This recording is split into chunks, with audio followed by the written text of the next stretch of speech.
Балалар, біз бүгінгі біздің сабағымыздың тақырыбы уақыт, сонымен қатар жыл мезгілдері, жыл, ай, күн атауларына тоқталатын боламыз. Уақыт дегеніміздің өзі, адамда беймәдем алатын болсақ, уақытта жыл мезгілдері бар, әртүрлі. Яғни қандай жыл мезгілдерін білеміз? Какие периоды знаем? Сезоны. Какие сезоны вы знаете? 4 сезона, да? Время состоится из 4 сезонов. Это что? Весна, это как называется на казахском? Коктейль, да? Коктейль. Состоится из 3 месяцев. Так, күз қандай айларда тұрады? Кім біледі?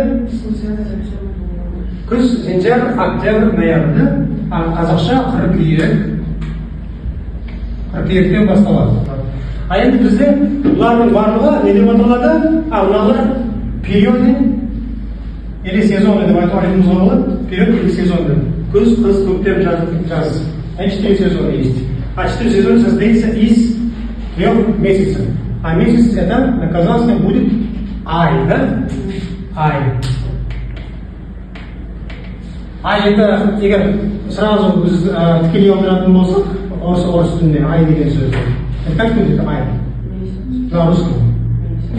Мына жерде көріп отырсыздар, айлар нешеге бөлінеді? Мысалы үшін бізде туылады, яғни бірінші ай, екінші ай, үшінші ай. Мысалы күн, яғни күндіз деген сөзден шығады ғой. Күндіз деген сөзден, яғни күндіз днем, это күн. Сондықтан қазақ тілінде абстрактты болған болады, абстрактты это тоже абстракт.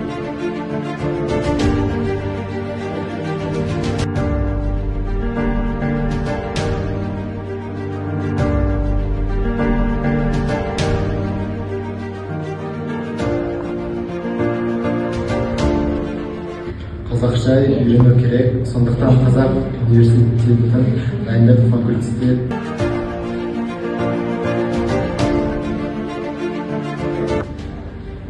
Bir жылда неше мезгіл бар?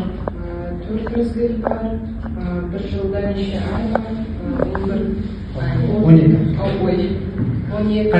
12 ай. Поэтому уроки это назвали, которые вот это слова жил. Так, в месяце есть 30 дней. Они список дней это күнтізбе. На русском языке это означает календарь. Все, хорошо, вам спасибо за эти уроки. Отлично.